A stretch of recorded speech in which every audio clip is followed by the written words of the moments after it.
Hey, I'm Cam with Fiberglass Florida. Today I'm talking to you about Coosa Board.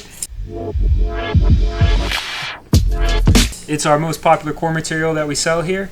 It's a polyurethane foam, high density, that's reinforced with fiberglass strands and fiberglass woven. Variety of thicknesses from 1/4 inch to 2 inch. The main densities we sell are 15 pound and 26 pound. 15 pound is a great option for decks, recoring hatches, bulkheads, stringers, anywhere where you might need some added compression strength, like your rod holder in a gunnel, for instance, or maybe in your hard top when you're mounting a radar.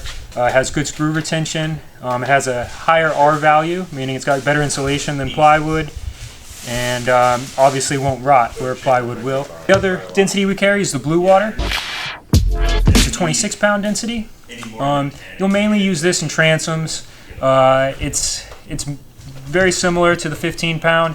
It has more fiberglass strand in it, and it's much denser, so the compression strength will be a lot higher.